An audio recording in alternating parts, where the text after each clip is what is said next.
김홍식 작가가 있습니다. 그 김홍식 작가 사실은 목회를 하는 목사님이기도 하신데 일반 독자들은 그냥 작가로 많이 알고 있더라고요. 근데 김홍식 작가가 쓴 책 중에 우리가 살아가는 이유라고 하는 책이 있습니다.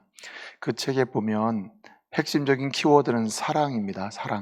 사랑인데 그 책의 마지막 챕터에서, 챕터도 많지도 않아요. 아주 작은 책인데 마지막 챕터의 주제가 뭐냐면 사랑의 종착역이 어디냐, 사랑의 종착역.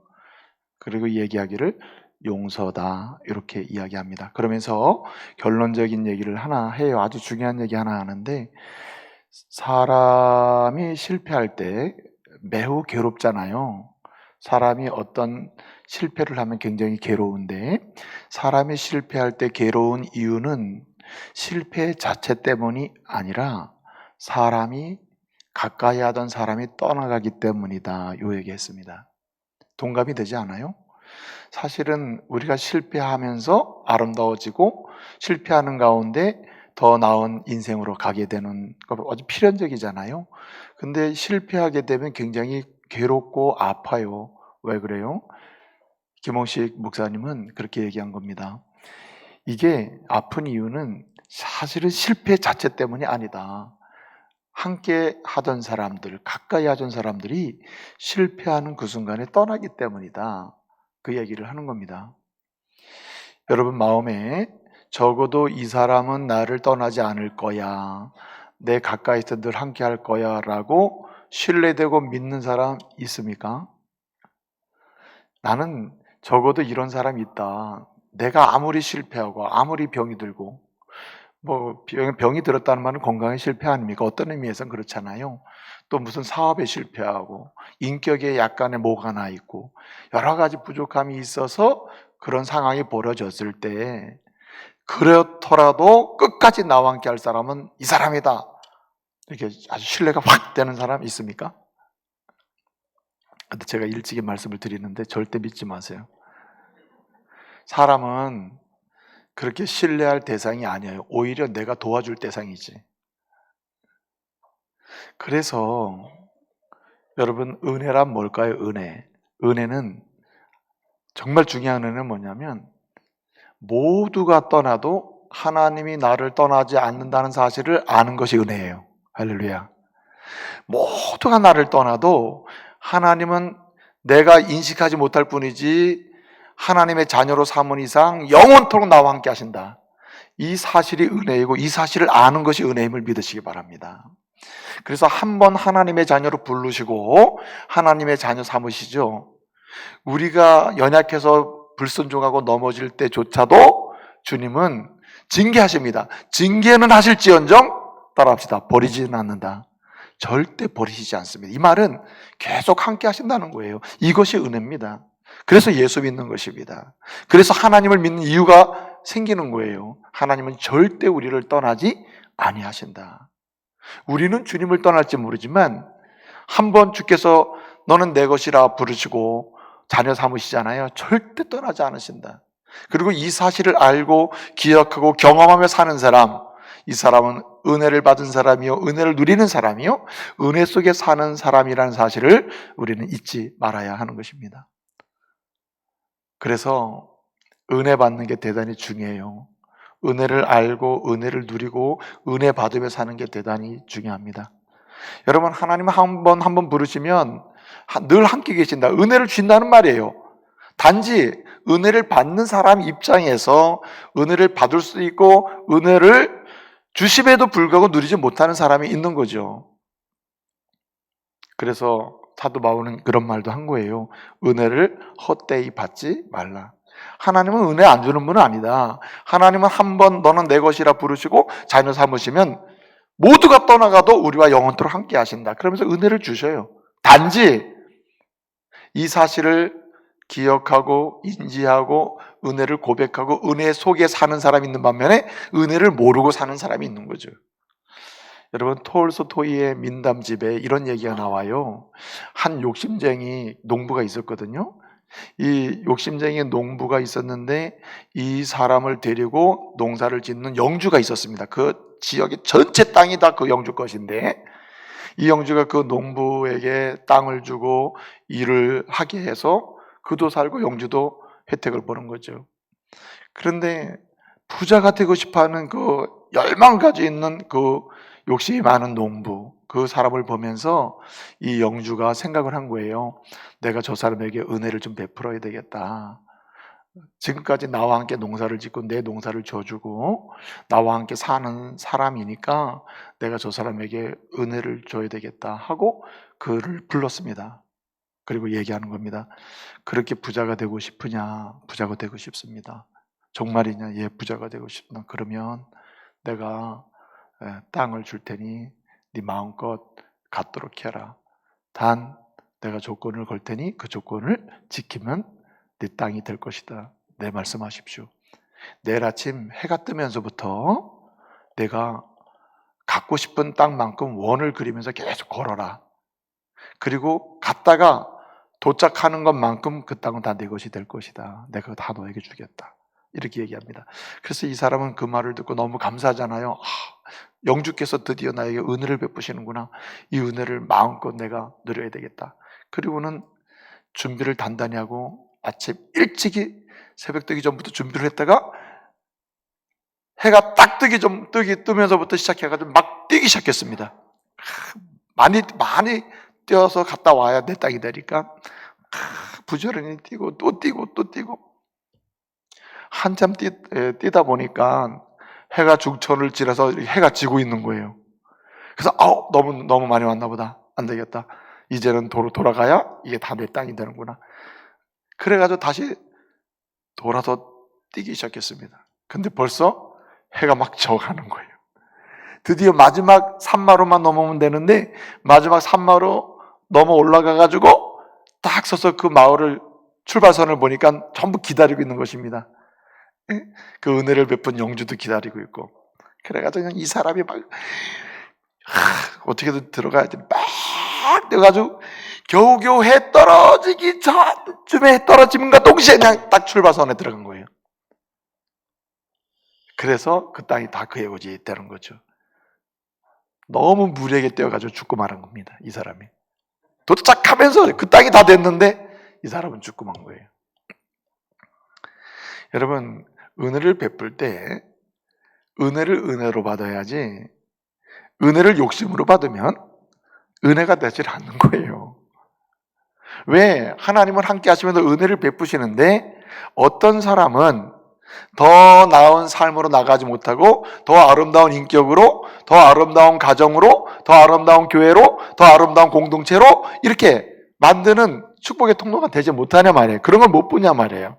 어떤 사람은 보는데. 왜 그럴까요?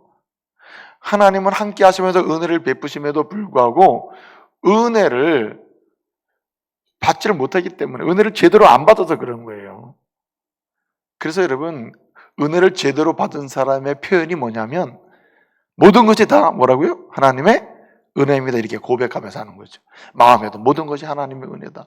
오늘 지금까지 살아온 것도 하나님의 은혜다. 지금 살고 있으면서 건강한 것도 하나님의 은혜다. 지금도 내가 존재하고 있는 것도 하나님의 은혜다. 앞으로도 내가 미래를 살아가는 것도 하나님이 주시는 은혜로 내가 살아갈 수 있다 하면서 은혜를 받는 사람, 그 사람은 오늘보단 내일이, 내일보단 그 다음 날이 더욱더 아름다운 인생이요, 아름다운 인격의 사람이요, 아름다운 미래로 나가게 됨을 믿으시기 바랍니다. 그 사람 때문에 그 공동체도 아름다워지는 거예요. 오늘 그 얘기하는 거예요. 오늘 보면 우리가 11장 읽었잖아요. 11장을 읽었는데 11장은 사실은 6장과 11장은 연결되는 장이에요. 6장과 11장은 연결됩니다. 그런데 여러분 7장을 지나서 8장, 9장, 10장 지나서 지금 11장인데 무슨 얘기냐면 느헤미야가 이제 3차 귀환을 해가지고 이스라엘 사람들을 데리고 성전은 이미 지어져 있고 성전이 있는 예루살렘 성을 보호할 수 있는 예루살렘 성벽을 건축하죠. 그래서 6장 15절에서 52일 만에 느헤미야가 사람들과 함께 성벽을 건축을 끝냈다고 했습니다. 그러면 성전도 건축되고 성벽도 건축됐으니 그 예루살렘 성 오늘 본문에서는 거룩한 성이라고 소개하고 있는데, 거룩한 성이 정말 거룩해져야 되는 거 아니에요? 아름다워져야 되는 거 아니에요? 근데 외견상으로는 성은 됐지만 실제 들어가 보면 아름답지가 않은 거예요. 느헤미야의 마음에 어떻게 하면 이 성이 아름다워지고 예루살렘 성, 이스라엘의 수도의 기능을 하고 하나님의 도성의 기능을 하고 대적이 쳐들어와도 이것을 지켜내면서 그 수도의 역할, 성의 역할, 성전의 역할을 능히 할 수 있을까? 그래야 아름다운데 사람이 없는 겁니다. 사람이. 주택도 다 무너져 있고. 근데 여러분 알다시피 그래서 7장에서는 1차 기한 때 돌아온 사람들을 다 확인을 해요. 왜냐하면 누구를 거기 살게 할까? 확인을 했다 하더라도 가라면 갑니까? 집도 제대로 안 세워져 있고, 예? 모양은 성인데 아름답지가 않는 거예요. 들어가야 살 것도 없는 겁니다. 그런데 여러분 오늘 결론은 어떻게 됐습니까? 오늘 11장은 예루살렘 성에 사람이 없어서 아무리 외견적으로는 아름다운 성이 건축되고 성전이 건축되어 있지만 그래서 아름답지가 못된 성이었는데 드디어 11장에 보면은 사람들이 꽉 차서 이 성이 아름다워진 거예요. 사람 살만한 성, 거룩한 성, 하나님의 도성다운 성, 성전다운 성전, 예? 그리고 이스라엘의 수도다운 수도 예루살렘 성이 된 겁니다. 11장에서. 어떻게 실제로 건물로 성벽으로만 이렇게 저있던 예루살렘 성이 아름다운 역사, 아름다운 현상, 아름다운 도시, 아름다운 하나님의 역사를 보는 그러한 예루살렘 성이 거룩한 성이 될 수 있었을까요? 뭐 때문에 그렇습니까? 은혜를 받은 사람이 있었기 때문에 그래요. 그래서 8장, 9장, 10장은 제가 여러 가지로 설교를 했습니다만은 주제로 설교를 했습니다만 핵심은 뭐냐면 은혜 받았다는 얘기입니다. 한마디로 건축 끝나고 나서 성벽을 건축하고 나서 이스라엘 사람들이 우리를 하나님은 절대 지금까지 떠나지 아니하셨고 지금까지 하나님이 계속 은혜를 주셨기 때문에 여기까지 왔고 우리가 은혜를 주셨기 때문에 성벽을 건축하고 성전을 건축하고 지금도 존재할 수 있으며 앞으로도 하나님의 은혜로만 우리가 살 수 있는 것이구나. 은혜를 받았단 말이에요. 그래서 모두 이구동성으로 사람들이 뭘 고백하냐면은 다 하나님의 은혜입니다 라고 고백하는 거예요. 여러분 사람이 은혜를 받으면 변합니다. 은혜를 받고 은혜를 제대로 받으면 아름다워져요. 은혜를 받으면 그 사람 때문에 가정도 아름다워집니다. 은혜를 제대로 받잖아요. 제대로 받고 사는 사람, 은혜를 누리고 사는 사람 한 사람만 있어도 그 사람이 속한 공동체는 변화가 일어나요. 그렇게 내용이 없던 곳에 내용이 차게 되고, 뭔가 능력이 없던 공동체가 능력이 있게 돼요.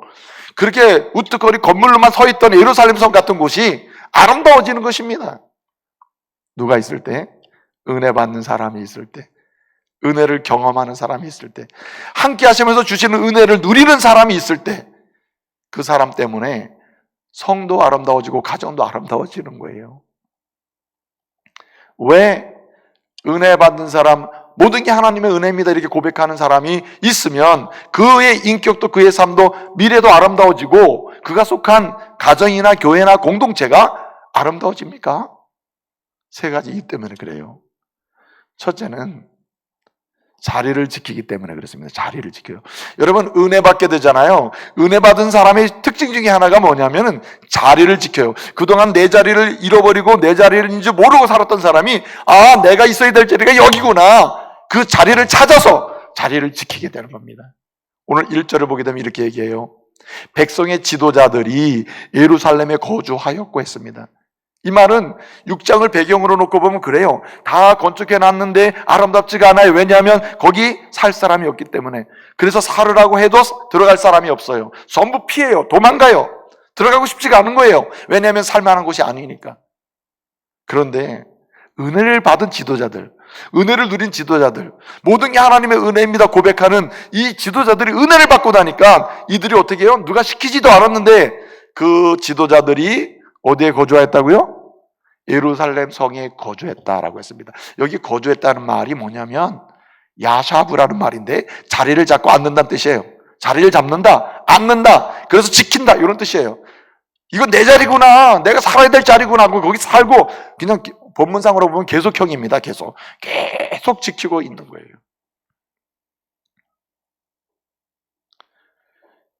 여러분, 그래서 오늘 말씀을 보게 되면,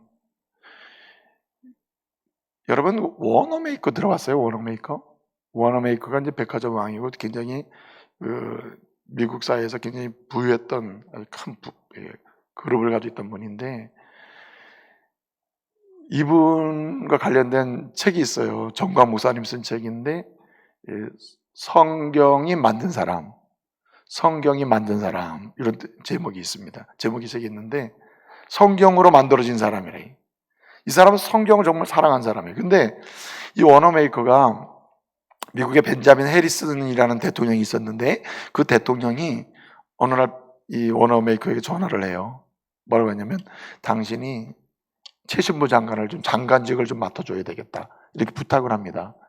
그러니까 이 워너메이커가 두 가지 조건을 내걸어요. 저에게 장관직을 주시는 게 너무 감사한데 두 가지 조건을 허락하지 않으면 제가 수락할 수가 없습니다. 그게 뭐냐? 첫째는 어떤 일이 있어도 주의를 지킬 수 있도록 해야 합니다. 주의를 못 지키면 저는 장관직을 수행할 수 없습니다. 교회를 가야 됩니다. 두 번째는 교회 가서 잠깐 예배드리고 오는 개념이 아니라, 내가 주일학교 교사를 지금 하고 있는데 주일학교 교사의 자리를 내가 지켜야 됩니다. 그것을 허락하시면 내가 장관직을 수락하겠습니다. 그래서 해리슨 대통령이 알았다고, 100% 내가 약속한다고, 주일은 가고 주일학교 교사 계속 감당해라. 근데 여러분, 이 워너메이커가 다니던 교회가 필라델피아예요. 필라델피아. 여러분, 워싱턴 DC에서 필라델피아 가면은 기차, 그 당시 기차 타고, 느린 기차, KTX도 아니고 말이죠, 기차 타고 한참 토요일날 가야 도착하고 예배들을 가르치고 또 와야 장관직을 수행할 수 있는 겁니다. 그럼에도 불구하고 장관직을 4년 동안 수행하는 동안에, 4년 수행하는 동안에 그 왔다 갔다 한 거리가 약 20만 킬로가 넘어요. 수행하는 동안에 그는 한 번도 결석을 하지 않아요. 한 번도 어린아이를 가르치는 교사의 자리를 잃어버린 적이 없어요. 지키지 않은 적이 없어요. 예배 자리를 지키지 않은 적이 없습니다. 왜 그랬을까요? 이 사람은 모든 것이 감사하지만 하나님의 은혜가 내 인생을 이렇게 만들었다. 하나님의 은혜로 내가 이렇게 살고 있다. 하나님의 은혜로 인해서 내가 지금도 부유한 삶을 살고 섬기는 삶을 살 수 있다. 그렇기 때문에 나는 내 자리를 지키지 않을 수 없다, 이렇게 한 거예요. 그래서 여러분, 그 워너메이커가요, 이제 인터뷰를 했단 말이에요. 기자들이 장관직을 이렇게 하면서도 그렇게 주일학교 교사직을 이렇게 감당하고 계시는데 왜 그렇게 주일학교 교사직에 그 자리 지키는 것에 연연하냐, 이렇게 이제 물었단 말이에요. 그랬더니 워너메이커 이런 얘기합니다. 장관직은 몇 년이면 끝나지만 이 주일학교 교사직, 예배를 드리는 예배 자리, 그것은 하나님이 내게 평생 주신 자리이기 때문에 그 자리를 난 이룰 수가 없다. 그게 전기를 보면 뭐냐면은 19살 때부터 예수를 제대로 믿고, 그리고 예배의 자리, 교사의 자리를 지키면서, 주일학교 교사 말이에요. 19살 때부터 교사의 자리를 담당한 부터 86세까지 67년 동안 그 교사의 자리를 지켰답니다. 할아버지가 돼서도. 그리고 천국 가셨대요. 여러분, 장관직에 모든 걸 걸었다면 그는 기억되지 않을 겁니다. 워너메이커를 말할 때 장관 누구 이렇게 기억하지 않습니다. 최신부 장관 누구 아무도 기억을 못해요, 미국 사람들이. 그럼에도 불구하고 그는 믿음의 자리를 지킨 사람, 교사의 자리를 지킨 사람, 하나님의 은혜로 산 사람, 그렇게 기억이 된다는 거예요. 그래서 많은 사람에게 서비스하고 섬김의 인생을 산 사람. 왜 그렇습니까? 은혜를 받고 은혜를 누리고 지난 은혜에 대해서 감사하고 현재 은혜에 대해 찬양하고 받을 은혜에 대해 소망하면서 은혜로 은혜의 사람으로 살게 되면은 자리를 지키기 때문에 그런 아름다운 인생이 만들어지는 거예요. 무슨 자리? 은혜의 자리, 하나님을 섬기는 자리, 하나님이 주신 자리를 지키며 사는 거죠. 그래서 여러분, 은혜 받는 어머니 한 사람이 있으면 그 어머니가 어머니의 자리만 제대로 지키면요, 가정은 달라집니다. 아내의 자리, 남편의 자리를 은혜 받은 사람으로 지키게 되잖아요. 그 사람 때문에 가정이 달라지고 변화가 일어나는 것입니다. 저는 우리 교회를 보면 우리 여집사님들, 여권사님들, 또 남자 집사님들, 권사님들, 이런 분들이 힘들고 힘들어도 은혜 받으며 사니까 내가 지킬 자리는 어머니의 자리, 아내의 자리, 이 자리다. 이 자리는 내가 지킬 자리다 하고 끝까지 지키는 분들이 의외로 많아요. 10년, 20년 지금 돼가는데 지켜보면 하나님이 그 가정을 아름답게 만드심을 믿으시기 바랍니다. 누가? 은혜로 사는 사람이 그 자리를 지킬 때. 여러분, 예루살렘 빈 자리, 그래서 아름답지 않았던 예루살렘 성이 어떻게 사람이 꽉꽉 차면서 아름다워졌습니까? 바로 지도자들이 은혜를 받으니까 그들이 먼저 예루살렘 성에 그냥 쫙 자리를 잡는 거예요. 이건 여기 우리가 있어야 될 자리구나. 여러분, 오늘 4절 이하를 보게 되면은 그렇게 먼저 자리를 잡고 예루살렘 성에 누가 시키지도 않은데 지도자들이, 행정 담당자들, 군사 담당자들, 지휘관들이 자리 잡고 먼저 딱 들어가는 것을 볼 수 있어요. 그것이 한 장 전체에서 기록해 있습니다.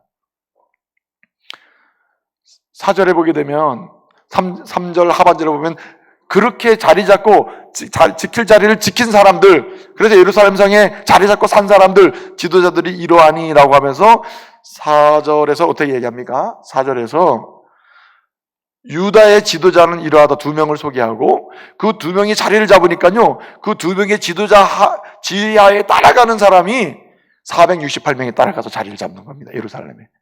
그러니까 한 사람이 그만큼 중요해요.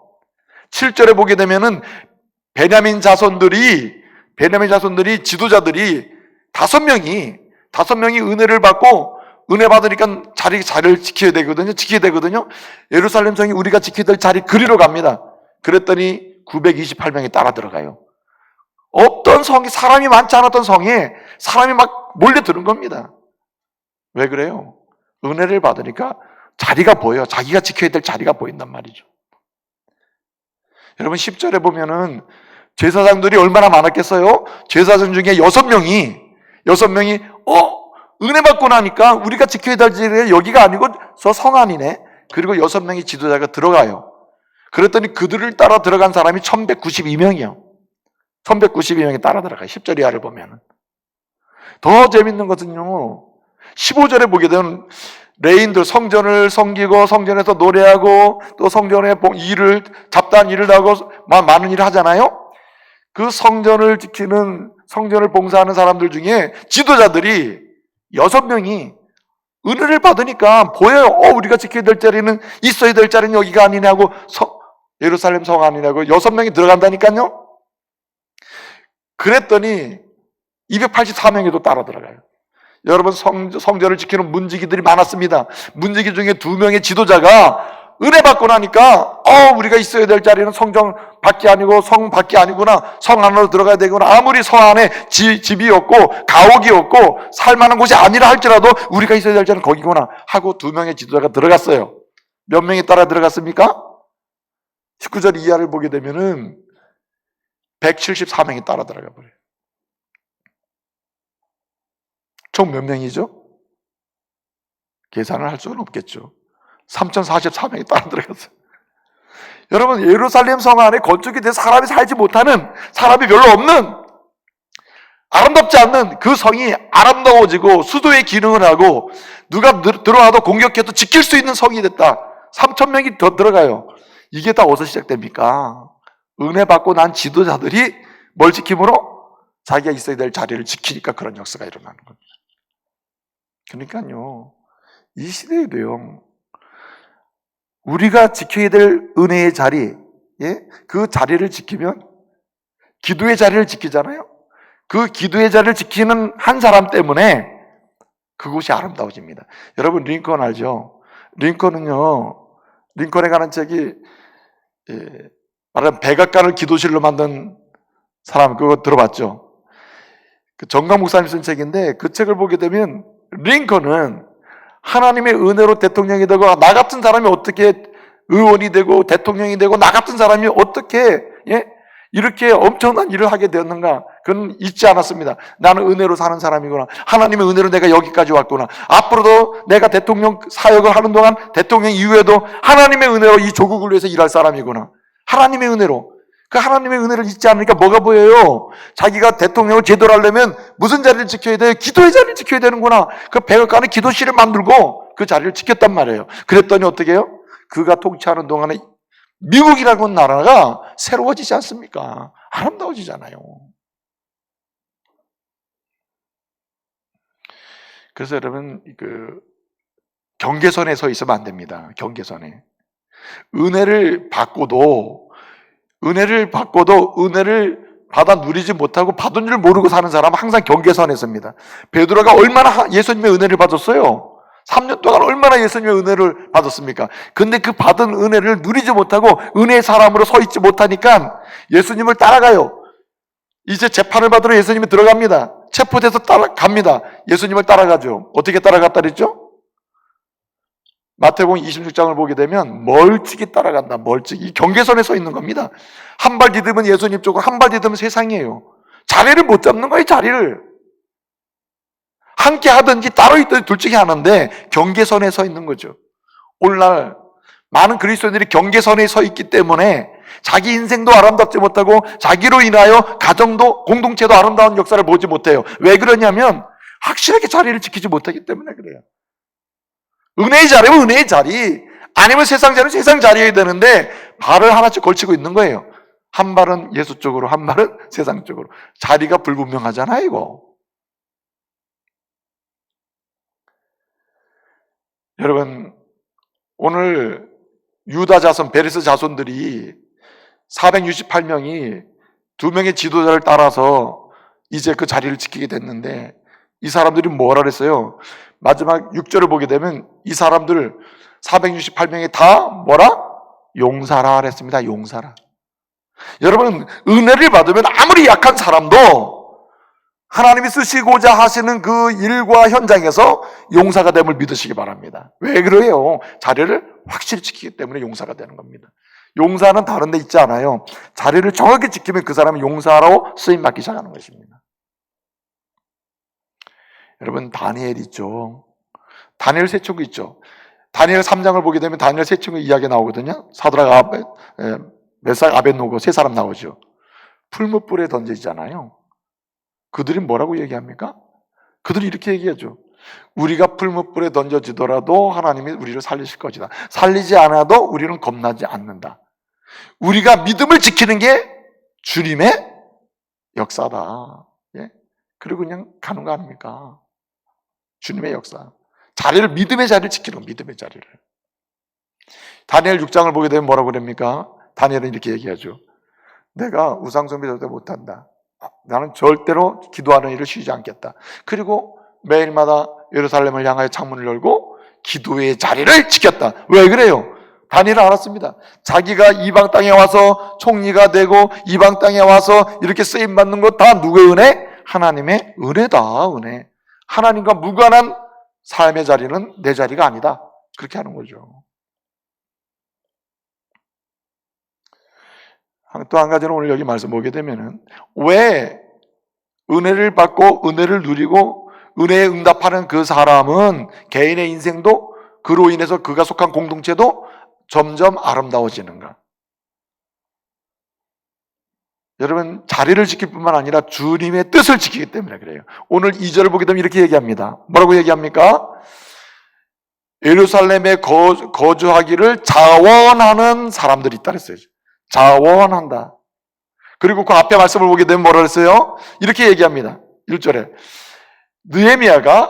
느헤미야가 제비를 뽑아서 어떻게 했다 그랬습니까? 전체 인구의 10분의 1을 예루살렘으로 이주시켰다 그랬어요. 자, 여러분 생각해 보세요. 그냥 제비를 뽑아가지고 너네 가. 만약에 6장에서 바로 했다라면 전부 안 간다고 할 거예요. 제비 뽑지도 마시고 뽑아와야 우리는 안 간다 그랬을 겁니다. 그런데 제비 뽑으면 갈 거야 안 갈 거야 라고 묻지도 않았습니다. 그런데 여러분, 오늘 제비를 뽑아서 인구의 10분의 1을 어디로 보내요? 어디로 갑니까? 예루살렘 성 안으로 들어가요.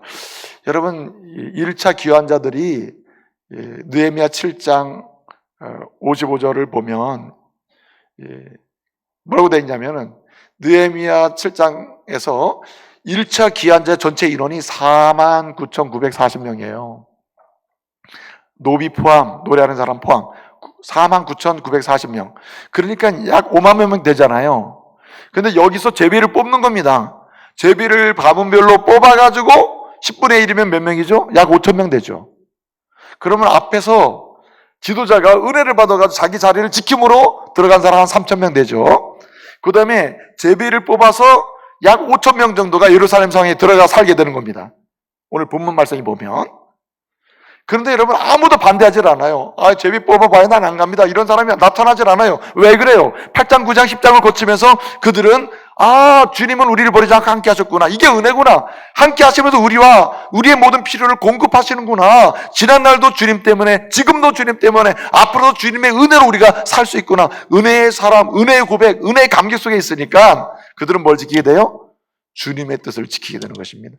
여러분 오늘 제비 뽑았다 그랬는데 제비 뽑는다는 말 자체는 제비 뽑아서 결정됐다는 게 이게 중요한 게 아니고 제비 뽑기를 한다는 게 제비 뽑기에 수긍한다는 말은 누구의 뜻대로 한다는 말이냐면 주님의 뜻을 지키겠다는 서약입니다. 제비 뽑기에 참여하지 않으면 그만 아니에요? 근데 제비 뽑기를 인정하고 있다는 말은 뭘 강조하는 거냐면 구약 성경에서 제비 뽑기는 주님의 뜻을 지키겠다고 하는 의미를 가지고 있어요. 그래서 민수기 26장이나 여호수아 14장을 보게 되면 땅을 분배할 때 12지파에게 땅을 분배할 때 뭘 하죠? 제비뽑기랍니다. 제비뽑기. 이 말은 제비뽑기를 통해서 어떤 사람은 작은 땅, 어떤 큰 땅을 받게 되는데 무슨 의미예요? 주님의 뜻을 지키겠다는 거죠. 뜻을 순종하겠다는 거죠. 그래서 오늘 본문상으로 보게 되면 사실은 5,000명이 제비를 뽑아서 가게 되는데 여기 말씀 보게 되면 누가 예컨대 반대하거나 난 못 가겠다 이런 사람이 없습니다. 왜냐하면 은혜를 받고 나니까 뭐는 지키겠다? 주님의 뜻은 지키겠다는 거죠. 날 향한 주의 뜻은 지키겠다는 거죠. 여러분 잠언 16장 33절에 보면 이런 말씀이 있습니다. 사람이 제비를 뽑을지라도 그 일을 작정하시는 이는 누구시니라? 여호와시니라. 그러면 제비 뽑는 거 작정하는 거 따로 있다는 말이 그 말이 뭐냐면은 제비 뽑기 그 자체가 뭘 인정하는 거냐면은 하나님의 뜻대로 살겠다는 거예요. 뜻을 지키겠다는 표시라 이거죠. 여러분 아브라함이죠. 아브라함이 창세기 12장을 보면 아브라함이 세상에서 부름을 받아요. 그리고 25장에서 죽습니다. 아브라함이. 그런데 12장부터 창세기 25장까지 가는 동안에 이상하게도 아브라함의 인생은 점점 아름다워져요. 그 다음에 아브라함 때문에 그와 함께 했던 사람도 점점 좋아져요. 아브라함 때문에 이스라엘의 민족이 점점 커져요. 자, 왜 그랬을까요? 아브라함은 다른 것은 몰라도 뭘 지켜요? 주의 뜻은 지켰습니다.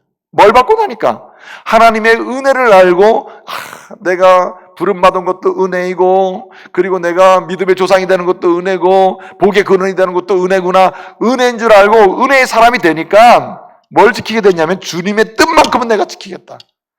시행착오도 많지만 결국 도달하는 곳은 어디냐면 주의 뜻을 지키는 거였습니다. 여러분 오늘 본문상에 보게 되면 7절 이하를 보면 베냐민 지파 사람들이 지도자가 5명이 먼저 거주를 하고 그를 따라서 928명이 따라갔다 그랬죠. 근데 여러분 예루살렘 성 안에 거주하면서 살게 된 가장 많은 지파 사람들이 누구냐면 베냐민 지파 사람들입니다. 베냐민 지파 사람들이 유다 지파 사람들보다 더 많이 차지하고 예루살렘 성 안에 주도권을 행사하게 됐습니다. 그런 복을 받았습니다. 더 아름답게 하는 중심 세력이 됐어요.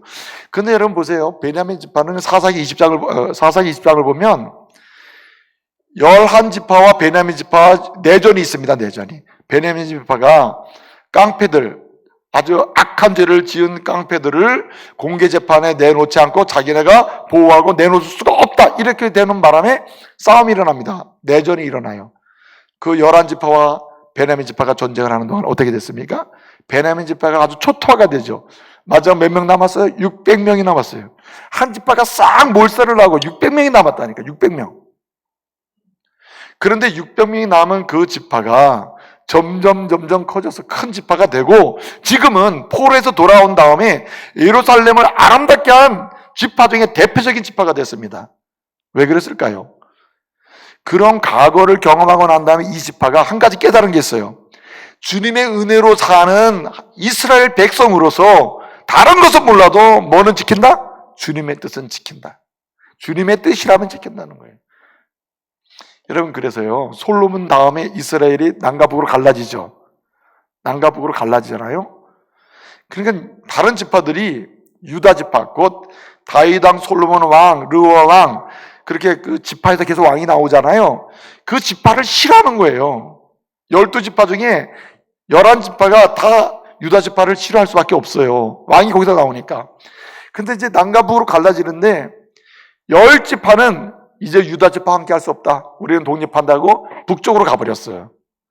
하나님의 뜻은 남쪽 유다를 통해서, 유다 지파를 통해서 메시아가 오고 유다 지파를 통해서 하나님의 뜻이 이루어진다는 게 하나님의 뜻인데, 그 유다 지파는 고민을 한 거예요. 10지파는 북쪽으로 가고 지금 남쪽에는 유다 지파만 남았는데, 유다 지파가 가만히 보니까 주님의 뜻은 어디 있어요? 남쪽에 있단 말이에요. 남쪽에. 그러니까 여러분, 베냐민 지파가 어디로 갔어요? 북쪽으로 갔습니까? 남쪽으로 갔습니까? 우리는 북쪽에 합류하지 않겠다. 북쪽에 다수결로 하면 북쪽으로 가야 되지만은 우리는 다수결이 아니고 다수를 따라가지 않는다. 소수라도 유다 지파 하나만 남아 있어도 주님의 뜻이면 우리는 그것을 지킨다. 그리고 남쪽으로 붙었어요. 그러면서 복을 받기 시작하는 거예요. 아름다운 지파가 되는 것입니다. 그래서 여러분, 예루살렘 성을 지금 아름답게 만드는 것도 베냐민 지파가 주도권을 지금 행사하고 있잖아요. 그래서 여러분, 우리가 여러분, 최건능 목사님 들어봤나요? 한국의 초대교회사에 여러 목사님이 계신데 그 중에 한 분이 최건능 목사님이에요. 최건능 목사님이 평양신학교를 다닐 때인데, 그 당시 신학교가 몇 개 없었습니다. 평양신학교를 다니는데 거기 교수님 중에 한 분이 최필근 교수님이 계셨습니다. 근데 이 최건능 전도사가 예수를 믿고 신학교를 들어가 보니까, 나를 부르신 주의 뜻은 내 입을 통해서 복음을 전하는 것이구나. 쉬지 않고 복음을 전해야 되겠구나. 수업 없으면 나가서 그냥 평양 시내를 돌아다니면서 복음을 전하는 거예요.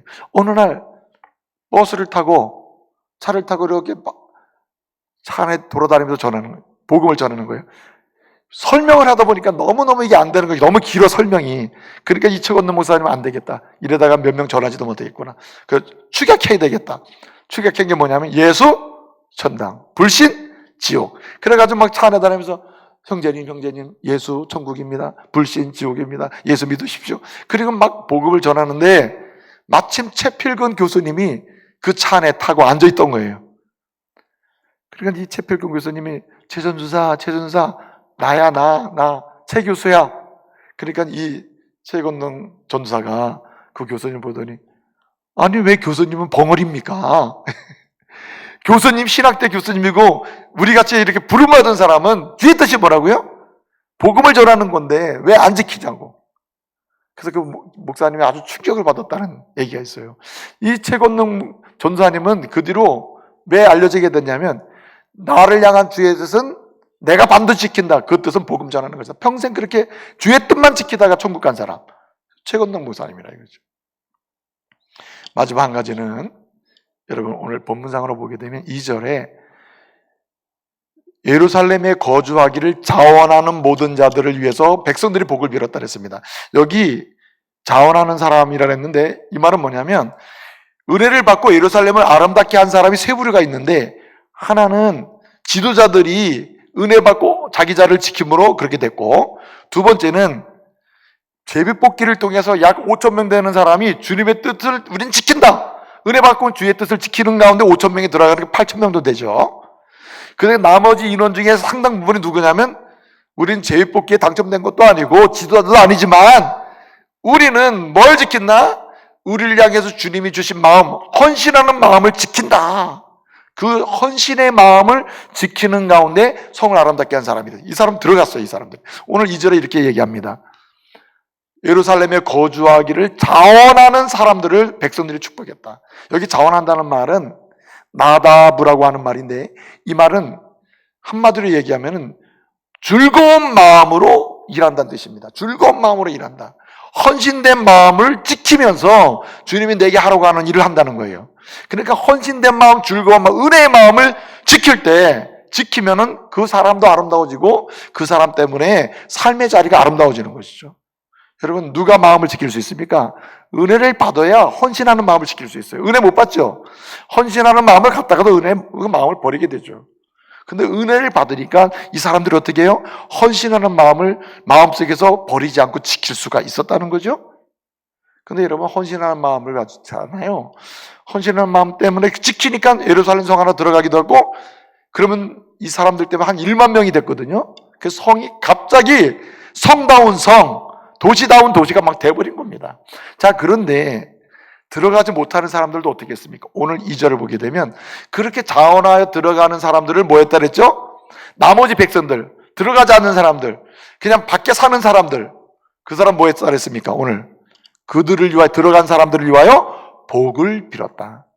그러니까 무슨 말입니까? 그들에게도 즐거운 마음을, 헌신된 마음이 있었고 그것을 지켰다는 말이에요. 밖에 살아도. 그러니까 뭐합니까? 그들의 입술은 다른 사람을 축복하는 입술이 되는 거죠.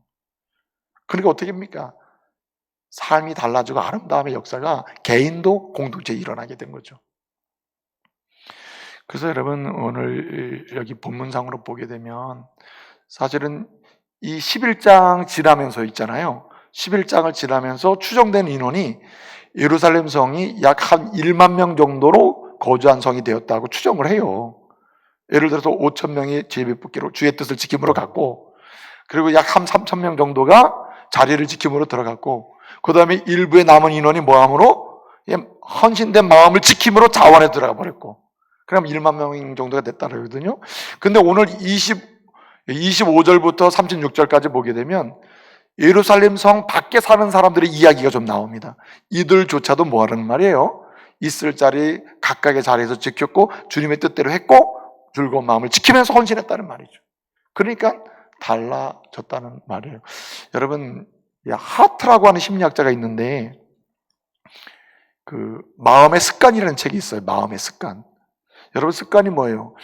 습관은 처음에 자기도 모르게 그냥 의도적으로 반복하다 보면 이게 습관이 되고 나중엔 습관의 지배를 받잖아요. 그렇죠? 그런데 마음에도 습관이 있다는 거예요. 마음도. 행동에만 습관이 있는 게 아니라 마음도 습관이 있다는 겁니다. 근데 은혜 받은 사람은 은혜 받은 마음에 습관이 생긴다는 거예요. 한마디로. 이건 제 얘기입니다. 하트는 마음에도 습관이 있다고 얘기했고, 그러니까 마음이 항상 부정적인 사람은 아무리 좋은 얘기 하다가도 결론은 뭐죠? 부정적인 얘기 합니다. 좋은 칭찬하다가도 마지막 결론이 뭐예요? 그 사람 나빠. 이렇게 얘기해요. 그리고 뭐 굉장히 좋은 얘기 많이 하다가도 항상 원망으로 끝납니다. 왜냐하면 마음의 습관이 뭔가 네거티브한 사람은. 근데 은혜 받잖아요. 마음의 습관이 어디로 바뀌냐면 아주 포지티브하게 바뀐다는 거예요. 그래서 아무리 부정적으로 원망하다가도 그래도 나는 감사하다. 그래도 내 인생은 주의 은혜로 진행된다. 그걸 감사한다는 거예요. 달라지잖아요. 그러니까. 여러분, 조이 이스트만이라는 사람이 있었는데 이 사람이 뭘 창업했냐면 코닥이라는 회사 아시죠? 코닥 필름, 코닥 많잖아요. 이 코닥 회사를 창업한 사람이거든요. 그래서 크게 키운 사람이에요, 이스트만이. 근데 이 사람이 어릴 때는요, 아버지가 일찍 돌아가셔가지고 아주 어린 시절에 자기 여동생이 둘이 있었는데 엄마가 자기하고 여동생 둘을 데리고 다니면서 남의 집 가사 도우미 일을 한 거예요. 데리고 다니면서. 그러니까 아주 아기 때부터 쫓아다니는 거예요. 그러니까 그 엄마도 힘들었겠죠.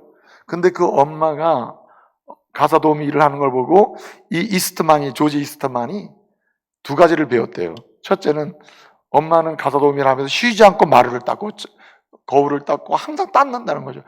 엄마가 맡은 일을 그렇게 근면하게 일했다는 거예요. 그래서 나도 근면한 인생을 살아야 되겠구나 배웠다는 것이고, 또 하나는 그 엄마가 그렇게 가사 도우미 일을 하면서 새 아이를 데려다니면서 어린아이들에게 그렇게 얘기했대요. 엄마는 너희들을 위해서 일한다. 너희도 앞으로 일할 때 너 자신을 위해서 일하지 말고 다른 사람을 위해서 일하거라. 얘기를 했대요. 그렇게 얘기했대요. 그런 마음으로 살아라. 그래가지고 이스트만이 창업을 하면서 딱 써붙였답니다. 뭐라고 써붙였냐면 자기 마음에 내가 무슨 일을 해도 내 마음은 하나님을 위하여 이웃을 위하여 그렇게 써붙였대요. 그래서 코닥 회사가 아주 크게 대성하는 그룹이 됐다는 겁니다. 그러면서 그 간증의 이야기가 나오고 있어요. 이제 말씀을 마치겠습니다. 여러분, 하나님은 우리와 함께 하심을 믿으시기 바랍니다. 우리가 떠났지 한 번도 우리를 떠나신 적이 없는 분이 하나님이심을 믿으시기 바랍니다. 그리고 우리 하나님은 함께 하시면서 그냥 계시지 않는다. 뭘 주셔요? 은혜를 주신다. 은혜를. 함께 하시면서 때로는 동행의 은혜 주시고 때로는 공급의 은혜 주시고 때로는 우리를 대신 업어주시는 은혜 주시고 문제를 풀어주시기도 살리기도 하시는 은혜를 주신다. 은혜를 주시면 받는 사람이 있고 못 받는 사람이 있는데 은혜를 진실로 받고 고백하고 누리는 사람만이 뭐 할 수 있어요? 자신의 인생도 자신의 속한 공동체도 아름답게 만들어가는 축복의 통로가 될 수 있다는 말입니다. 여러분, 은혜 받은 사람 어떻게 됩니까? 왜 아름다운 인생, 아름다운 공동체를 만들어갈 수 있어요? 지키기 때문이에요. 말씀도 지키고 주의 뜻이면 지키고 마음도 지키고 헌신하는 마음, 즐거운 마음, 은혜 받는 마음 지키고 뭘 지킵니까? 있어야 될 자리, 하나님의 사람으로 있어야 될 자리, 지켜야 될 그 자리를 지키기 때문에 그 은혜 받는 사람을 통해서 끊임없이 아름다움의 역사를 보게 되는 것입니다. 이 주인공이 저와 여러분 되시기를 말씀으로 축복합니다. 기도하겠습니다. 은혜로우신 아버지 하나님 감사합니다. 오늘도 우리와 함께하며 끊임없이 은혜를 주시는데 은혜를 받는 사람이 있고 받지 못하는 사람이 있음을 저희가 기억합니다. 주님, 주시는 은혜를 때를 따라 감사로 고백하고 누리며 소망하며 기대하면서 나아갈 수 있는 저희들 되게 하여 주시옵소서. 은혜를 받음으로 은혜의 사람이 되므로 지킬 자리를 지키고 주님의 뜻을 지키고 헌신된 마음, 즐거운 마음을 지키는 가운데 아름다운 인생, 복 있는 인생, 복 있는 공동체, 아름다운 공동체를 세워가는 축복의 통로가 되게 하여 주시옵소서. 예수님의 이름으로 기도합니다. 아멘.